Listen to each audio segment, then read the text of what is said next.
News దేశంలో మరోసారి ఎన్నికల నగారా మోగింది. కేంద్ర ఎన్నికల సంఘం పెద్దల సభకు పోలింగ్ షెడ్యూల్ను ప్రకటించింది. జూన్, జూలైలో 24 జరగనున్నాయి. ఏపీలో 4 రాజ్యసభ స్థానాలకు ఎన్నికలు జరగనున్నాయి. దీనికి గాను జూన్ 1న నోటిఫికేషన్ను ఈసీ విడుదల చేస్తుంది. ఇక జూన్ 8న నామినేషన్కు చివరి తేదీ. ఇక 9న నామినేషన్లను పరిశీలన ఉంటుంది. ఆ తర్వాత నామినేషన్ల ఉపసంహరణకు 11 వరకు ఈసీ గడువు ప్రకటించింది. ఇక రాజ్యసభ స్థానాలకు గడువు ముగియనుంది. ఈ క్రమంలో ఈసీ 10 రాష్ట్రాల్లో 24 రాజ్యసభ స్థానాలకు ఎన్నికలు జరగనున్నాయి.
రాజ్యసభ ఎన్నికల షెడ్యూల్ కి సంబంధించి మరింత సమాచారం మా కరెస్పాండెంట్ రామకృష్ణ ఫోన్ లో అందిస్తారు. రామకృష్ణ,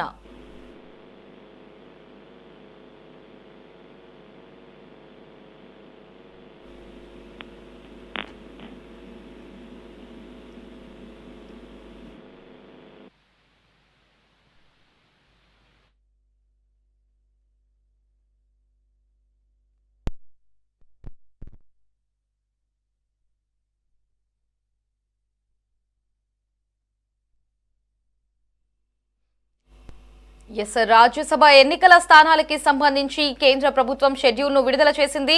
దీనికి సంబంధించి మరిన్ని అప్డేట్స్ ని మా ప్రతినిధి కాశీరావు ఫోన్ లో అందిస్తారు. కాశీరావు, లహరి, దేశ రాజకీయాల్లో మరోసారి ఎన్నికల సందడి మొదలైంది. కేంద్ర ఎన్నికల సంఘం దేశంలోని 10 రాష్ట్రాల్లో ఖాళీగా ఉన్నటువంటి 24 రాజ్యసభ స్థానాలకు ఎన్నికల షెడ్యూల్ ను ప్రకటించింది. దీంతో జాతీయ రాజకీయాల్లో మరోసారి వేడి రాజుకుంది. ముఖ్యంగా ఆంధ్రప్రదేశ్ లో 4 రాజ్యసభ స్థానాలకు ఎన్నికలు జరగనున్నటువంటి నేపథ్యంలో రాష్ట్ర రాజకీయ వర్గాల్లో ఉత్కంఠత నెలకొనింది. అధికార కూటమి, ప్రతిపక్ష పార్టీలన్నీ తమ రాజకీయ వ్యూహాలను సిద్ధం చేసుకుంటున్నాయి. కేంద్ర ఎన్నికల సంఘం విడుదల చేసినటువంటి షెడ్యూల్ ప్రకారం జూన్ 1న అధికారిక నోటిఫికేషన్ విడుదల కానుంది.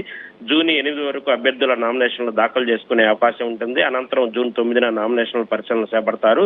నామినేషన్ల ఉపసంహరణకు జూన్ 11 వరకు గడువు ప్రకటించారు. ఆ తర్వాత అభ్యర్థుల తుది జాబితా వెలువడనుంది. అవసరమైతే జూన్ 18న పోలింగ్ నిర్వహించి అదే రోజు ఓట్ల లెక్కింపు చేపట్టి ఫలితాలను వెంటనే ప్రకటించనున్నట్లు ఈసీ తెలిపింది. దీంతో దేశవ్యాప్తంగా మరోసారి ఎన్నికల ఈటు ప్రారంభమైందనే రాజకీయ విశ్లేషకులు చెబుతున్నారు. ఆంధ్రప్రదేశ్ నుంచి ప్రస్తుతం రాజ్యసభకు ప్రాతినిధ్యం వహిస్తున్నటువంటి పిల్లి సుభాష్ చంద్రబోస్, ఆళ్ల అయోధ్యరామిరెడ్డి, పరిమళ నత్వాని, సానా సతీష్ల పదవీ కాలం జూన్ 26తో ముగియనుంది. ఈ నేపథ్యంలో ఖాళీగానున్నటువంటి 4 స్థానాలకు ఎన్నికలు జరగనున్నాయి. అసెంబ్లీలో ఎమ్మెల్యేల సంఖ్యాబలం ఆధారంగా రాజ్యసభ సభ్యులు ఎన్నికవుతారు కాబట్టి ఎన్నికల్లో అధికార కూటమికి స్పష్టమైన ఆధిక్యం కనిపిస్తుంది. రాజ్యసభను భారత పార్లమెంట్ లో పెద్దల సభగా కూడా పిలుస్తారు. లోక్సభ సభ్యులను ప్రజలు నేరుగా ఎన్నుకుంటే రాజ్యసభ సభ్యులను ఆయా రాష్ట్రాల ఎమ్మెల్యేలు ఎన్నుకుంటారు. దేశంలో చట్టాల రూపకల్పనలో రాజ్యసభ కీలక పాత్ర పోషిస్తుంది. ముఖ్యంగా కేంద్ర ప్రభుత్వం ప్రవేశపెట్టే కీలక బిల్లులు, రాజ్యాంగ సవరణలు, జాతీయ విధానాలపై రాజ్యసభలో విస్తృత చర్చ జరుగుతుంది. రాష్ట్రాల హక్కులు, ప్రాంతీయ సమస్యలు జాతీయ స్థాయిలో ప్రస్తావించేందుకు కూడా ఈ సభ ముఖ్య వేదికగా ఉంటుంది. ఆంధ్రప్రదేశ్ రాజకీయ పరిస్థితులను పరిశీలిస్తే ప్రస్తుతం అధికారంలో ఉన్నటువంటి కూటమి పార్టీలకు అసెంబ్లీలో స్పష్టమైన మెజారిటీ ఉంది.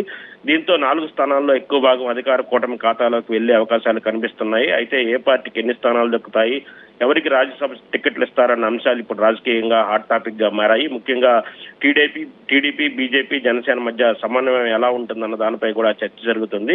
రాజ్యసభ ఎన్నికల్లో సాధారణ ఎన్నికల్లో ప్రజలు ఓటు వేయరు, ఎమ్మెల్యేలు మాత్రమే ఓటర్లు. ప్రాధాన్యత క్రమ ఓటింగ్ పద్ధతిలో ఎన్నికలు నిర్వహిస్తారు. ఒక అభ్యర్థి గెలవాలంటే నిర్దిష్ట సంఖ్యలో ఎమ్మెల్యేల మద్దతు అవసరం ఉంటుంది. అందుకే అసెంబ్లీలో బలమైన సంఖ్యాబలం కలిగినటువంటి పార్టీలకు ఎన్నికల్లో ఆధిక్యం ఉంటుంది. అయితే కొన్నిసార్లు క్రాస్ ఓటింగ్, అసంతృప్తి ఎమ్మెల్యేల వ్యవహారం ఎన్నికల్లో సంచలనాలకు దారితీస్తున్నటువంటి పరిస్థితులు కూడా ఉంటాయి. ఈసారి రాజ్యసభ ఎన్నికలు జాతీయ రాజకీయ పరంగా కూడా ప్రాధాన్యత సంతరించుకుంటున్నాయి. కేంద్రంలో అధికారంలో ఉన్నటువంటి ఎన్డీఏ కూటమి రాజ్యసభలో తమ బలాన్ని మరింత పెంచుకోవాలని చూస్తుంది. ఎందుకంటే లోక్సభలో మెజార్టీ ఉన్నప్పటికీ కూడా రాజ్యసభలో సరిపడ బలం లేకపోతే కీలక బిల్లులు ఆమోదం పొందడం వల్ల ఆటంకాలు ఎదురవుతాయి. అందుకే ప్రతి రాజ్యసభ సీటు కూడా రాజకీయంగా అత్యంత కీలకంగా మారింది. ఆంధ్రప్రదేశ్ నుంచి ఎవరు రాజ్యసభకు వెళ్తారన్న అంశంపై ఇప్పటికే అనేక ఊహాగానాలు వినిపిస్తున్నాయి. జాతీయ స్థాయి నాయకులు, పారిశ్రామికవేత్తలు, పార్టీకి సేవలు అందించినటువంటి సీనియర్ నాయకులు, అలాగే సామాజిక వర్గాల సమీకరణాలు మొత్తంగా కూడా కలిపి ఈ ఎవరెవరు క్యాండిడేట్లుగా ఉందనేది కూడా సెలక్షన్ చేసే పరిస్థితి అయితే ఉంది. ముఖ్యంగా కేంద్రంతో ఎవరైతే సత్సంబంధాలు కలిగినటువంటి నాయకులు ఉన్నారో వాళ్ళకి ప్రాధాన్యత దక్కే అవకాశం ఉందని రాజకీయ వర్గాలు భావిస్తున్నటువంటి పరిస్థితి ఉంది. ఇటీవల జరిగినటువంటి సాధారణ ఎన్నికల తర్వాత రాష్ట్ర రాజకీయాల్లో కొత్త సమీకరణలు ఏర్పడ్డాయి. కూటమి ప్రభుత్వం అధికారంలోకి రావడంతో రాష్ట్రానికి కేంద్రం నుంచి మరింత సహకారం అందే అవకాశాలపై చర్చ జరుగుతుంది. ఈ నేపథ్యంలోనే రాజ్యసభ సభ్యుల ఎంపిక కూడా అభివృద్ధి, రాజకీయ సమతుల్యం, జాతీయ స్థాయి ప్రాధాన్యాలను దృష్టిలో పెట్టుకుని జరిగే అవకాశంగా కూడా కనిపిస్తుంది. ఇక ప్రతిపక్ష పార్టీలు కూడా ఈ ఎన్నికలను ప్రతిష్టాత్మకంగా తీసుకుంటున్నాయి. సంఖ్యాబలం తక్కువగా ఉన్నప్పటికీ కూడా తమ రాజకీయ ఉనికిని చాటుకునేందుకు ప్రయత్నిస్తున్నాయి. ముఖ్యంగా భవిష్యత్తు రాజకీయ సమీకరణాలకు అనుగుణంగా వ్యూహాలు కూడా సిద్ధం చేసుకుంటున్నట్టు తెలుస్తుంది.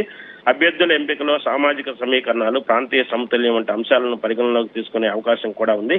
మొత్తానికి దేశవ్యాప్తంగా జరుగుతున్నటువంటి 24 రాజ్యసభ స్థానాల ఎన్నికలు జాతీయ రాజకీయాలకు కీలక మలుపు తిప్పే అవకాశం ఉంది. ఆంధ్రప్రదేశ్ లో జరిగినటువంటి 4 స్థానాల ఎన్నికలు రాష్ట్ర రాజకీయాల్లో కొత్త చర్చలకు దారితీశాయి. జూన్ 1న నోటిఫికేషన్ విడుదల నుంచి జూన్ 18న పోలింగ్, కౌంటింగ్ వరకు కూడా రాజకీయ వేడి మరింత పెరగనుంది. ఇప్పుడు అందరి దృష్టి కూడా అధికార పార్టీల అభ్యర్థుల ఎంపికపైనే కేంద్రీకృతమైందని మనం చెప్పుకోవాలి. Lahari, thanks for the updates.